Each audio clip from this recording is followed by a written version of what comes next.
അനുഗ്രഹിക്കപ്പെട്ട നല്ല സമയത്തിനായി ഞാൻ ദൈവത്തെ സ്തുതിക്കുന്നു, സ്തോത്രം ചെയ്യുന്നു. ദൈവവചനം ശ്രവിച്ചുകൊണ്ടിരിക്കുന്ന എല്ലാ ദൈവമക്കൾക്കും വീണ്ടും വരാമെന്ന് അരുളി ചെയ്തവനായ കർത്താവായ യേശു ക്രിസ്തുവിൻ്റെ ധന്യനാമത്തിൽ ഞാൻ എൻ്റെ സ്നേഹവന്ദനം അറിയിക്കുന്നു. ഇന്നത്തെ അല്പസമയത്ത് ചിന്തയ്ക്കായി 9-ാം സങ്കീർത്തനം 9-ാം വാക്യം നമുക്ക് വായിക്കാം. യഹോവ പീഡിതനൊരു അഭയസ്ഥാനം, കഷ്ടകാലത്തൊരു അഭയസ്ഥാനം തന്നെ. അനുഗ്രഹിക്കപ്പെട്ട ഒരു വേദവാക്യമാണ് നാം കേട്ടത്. 9-ാം സങ്കീർത്തനം ദാവീദാണ് എഴുതിയതെന്ന് ഹെഡിങ്ങിൽ രേഖപ്പെടുത്തിയിരിക്കുന്നു. 2 തിമോത്തിയോസ് 3-ാം അധ്യായം 12-ാം വാക്യത്തിൽ ഇപ്രകാരം രേഖപ്പെടുത്തിയിരിക്കുന്നു: ക്രിസ്തുയേശുവിൽ ഭക്തിയോടെ ജീവിക്കുവാൻ മനസ്സുള്ളവർക്കെല്ലാം ഉപദ്രവം ഉണ്ടാകും. യേശു തൻ്റെ ശിഷ്യന്മാരോട് പറഞ്ഞത് ഇപ്രകാരമാണ്: ലോകത്തിൽ നിങ്ങൾക്ക് കഷ്ടമുണ്ട്, എങ്കിലും ധൈര്യപ്പെടുവിൻ, ഞാൻ ലോകത്തെ ജയിച്ചിരിക്കുന്നു. യോഹന്നാൻ എഴുതിയ സുവിശേഷം 16-ാം അധ്യായം 33-ാം വാക്യത്തിൻ്റെ അവസാന ഭാഗത്താണ് ഇത് രേഖപ്പെടുത്തിയിരിക്കുന്നത്. ദാവീദ് നേരിട്ട പ്രതിസന്ധികളും ശൗൽ മുഖാന്തരം അവൻ അനുഭവിച്ച കഷ്ടങ്ങളും അനവധിയായിരുന്നു.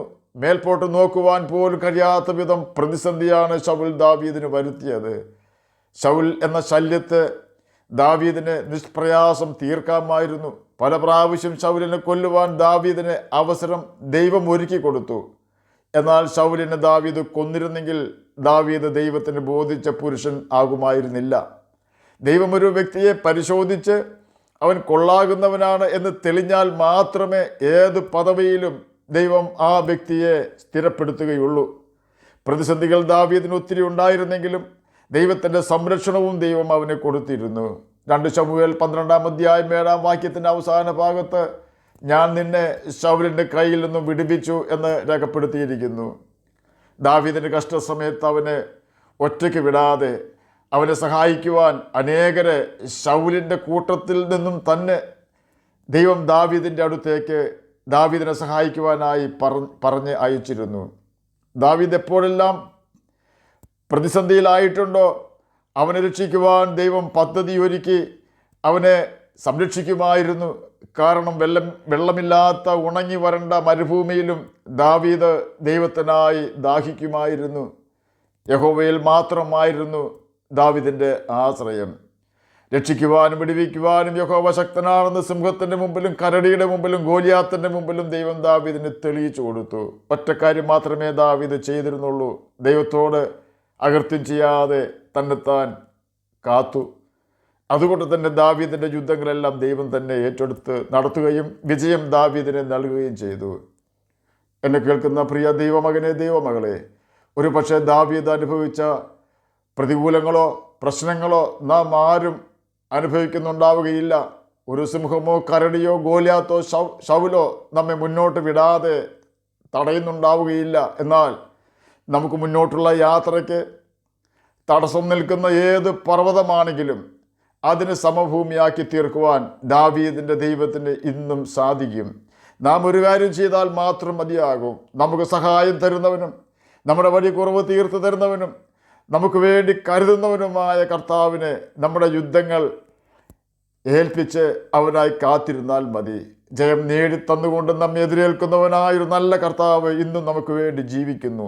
യേശു പറഞ്ഞു, ഞാൻ ജീവിക്കുന്നത് കൊണ്ട് നിങ്ങളും ജീവിക്കും. ഞാൻ കഷ്ടത്തെ ജയിച്ചതുകൊണ്ട് നിങ്ങളും കഷ്ടത്തെ ജയിക്കും. ഇത് യേശുവിൻ്റെ വാക്തത്വമാണ്. നമ്മുടെ മുൻപിൽ നിന്നും മാറുകയില്ല എന്ന് പറഞ്ഞുകൊണ്ട് നമ്മുടെ ഭാവിയെ തടയുന്ന പ്രതിസന്ധികളെ നോക്കി നാം നിരാശരാകാതെ യേശുവിൻ്റെ മുഖത്തേക്ക് ശ്രദ്ധിച്ചു നോക്കുക. അവൻ്റെ മുഖം കണ്ടാൽ ആളാണെന്ന് തോന്നാത്ത വിധം റോമൻ പടയാളികൾ വിരൂപമാക്കി കളഞ്ഞു. ശരീരം ഇടിച്ചും അടിച്ചും മുൾക്കൊളുത്തുകളാൽ വലിച്ചു കീറിയും റോമൻ പടയാളികൾ ആഘോഷിച്ചു. മനുഷ്യവേഷം എടുത്ത് ഭൂമിയിലേക്ക് വന്ന ജീവനുള്ള ദൈവത്തോടാണ് അവർ ക്രൂരത കാണിച്ചു കൊണ്ടിരുന്നത്. കാരണം യേശുവിനെ അവർക്ക് മനസ്സിലായില്ല. അവനെ ആർക്കും തിരിച്ചറിയുവാൻ കഴിഞ്ഞില്ലെങ്കിലും മാനസാന്തരപ്പെട്ട കള്ളന് അവനെ മനസ്സിലായി. അതുകൊണ്ട് തന്നെ അവൻ യേശുവിനോട് നിലവിളിച്ചു, യേശുവേ, നീ രാജ്യത്വം പ്രാപിച്ച് മടങ്ങി വരുമ്പോൾ എന്നെയും ഓർക്കണമേ. യേശു പറഞ്ഞു, ഞാൻ രാജ്യത്വം പ്രാപിച്ച് മടങ്ങി വരുമ്പോഴല്ല, ഇന്ന് തന്നെ നീ എന്നോടുകൂടെ പറുദീസയിൽ ഇരിക്കും.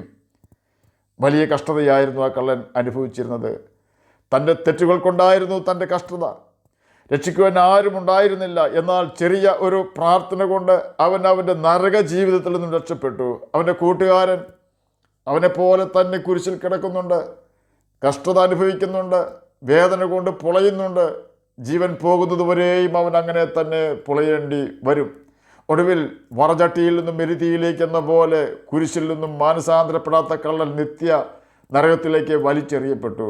കാരണം അവൻ്റെ നിർണായക സമയത്തു പോലും യേശുവിനെ അവൻ തിരിച്ചറിഞ്ഞില്ല. കാരണം തൻ്റെ പാപങ്ങളേറ്റു പറയുവാനും ഉപേക്ഷിക്കുവാനും അവൻ തയ്യാറായില്ല. അതുകൊണ്ട് തന്നെ അവൻ്റെ നിത്യ യാതനാ സ്ഥലത്ത് കഴിക്കേണ്ടി വന്നു. അവനും റോമ പട്ടാളക്കാരാൽ പീഡിപ്പിക്കപ്പെട്ടു. യേശുവിൽ അവൻ അഭയം പ്രാപിച്ചില്ല എന്ന കാരണത്താൽ അവൻ നിത്യയാതനാ സ്ഥലത്തേക്ക് പോകേണ്ടി വന്നു. മാനസാന്തരപ്പെട്ടവൻ ഒരു വാക്കുകൊണ്ട് നരകവിധിയിൽ നിന്നും രക്ഷപ്പെട്ടു. എന്നെ കേൾക്കുന്ന പ്രിയ ദൈവമകനെ, ദൈവമകളെ, നമുക്ക് മുമ്പിൽ വെച്ചിരിക്കുന്ന ഓട്ടം സ്ഥിരതയോടെ ഓടുമ്പോൾ അനേക പ്രതിസന്ധികളും കഷ്ടങ്ങളും ജീവിതത്തിൽ ദാവീദ് നേരിട്ടതുപോലെ വന്നേക്കാം.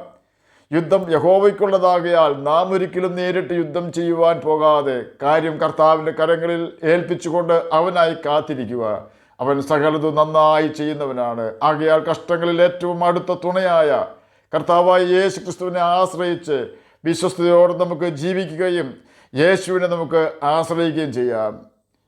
യഹോവ പീഡിതനൊരു അഭയസ്ഥാനമാണ്. ആകയാൽ നമുക്ക് അവൻ്റെ കൽപ്പനകൾ അനുസരിച്ചുകൊണ്ട് അവൻ്റെ സ്നേഹത്തിൽ വസിക്കുകയും നിത്യജീവൻ അവകാശികളായി തീരുകയും ചെയ്യാം. കർത്താവ് അതിനെ നമ്മെ സഹായിക്കട്ടെ എന്ന് പ്രാർത്ഥിച്ചുകൊണ്ട് ഞാൻ എൻ്റെ വാക്കുകളിൽ നിന്ന് വിരമിക്കുന്നു. നമുക്ക് പ്രാർത്ഥിക്കാം. ഞങ്ങളെ സ്നേഹിക്കുന്ന സ്വർഗീയ പിതാവേ, നല്ല വചനത്തിനായി അങ്ങയെ സ്തുതിക്കുന്നു, സ്തോത്രം ചെയ്യുന്നു. എന്നെ കേൾക്കുന്ന ഏതെങ്കിലും പ്രിയപ്പെട്ടവർ പ്രതിസന്ധികൾ മൂലം ഭാരപ്പെടുന്നുവെങ്കിൽ അങ്ങ് അവർക്ക് ആശ്വാസം കൊടുത്ത പ്രതിസന്ധിയിൽ നിന്നും മോചനം കൊടുക്കണമേ. അങ്ങയുടെ വചനം വായിക്കുവാനും ഗ്രഹിപ്പാനും അതിന് പ്രകാരം ജീവിക്കുവാനും അടിയനെ കേൾക്കുന്ന അങ്ങയുടെ കുഞ്ഞുങ്ങളെയും സഹായിക്കണമേ. രോഗത്താൽ ഭാരപ്പെടുന്നവർക്ക് രോഗസൗഖ്യം കൊടുക്കണമേ. വാർദ്ധക്യത്തിലായിരിക്കുന്ന പ്രിയപ്പെട്ടവർക്ക് സമാധാനവും പ്രത്യാശയും വർദ്ധിപ്പിച്ചു കൊടുക്കണമേ. ജഡത്തിൽ കഷ്ടത അനുഭവിപ്പാൻ ഇടവരാതെ അവരെ സഹായിക്കണമേ. പഠിക്കുന്ന കുഞ്ഞുങ്ങൾക്ക് പഠിക്കുവാനുള്ള ബുദ്ധിയും ജ്ഞാനവും ഓർമ്മശക്തിയും കൊടുക്കണമേ. പ്രാർത്ഥന കേട്ടതിനായി സ്തോത്രം. യേശുവിൻ്റെ നാമത്തിൽ തന്നെ ആമേൻ. കർത്താവ് എല്ലാവരെയും അനുഗ്രഹിക്കട്ടെ. സ്തോത്രം.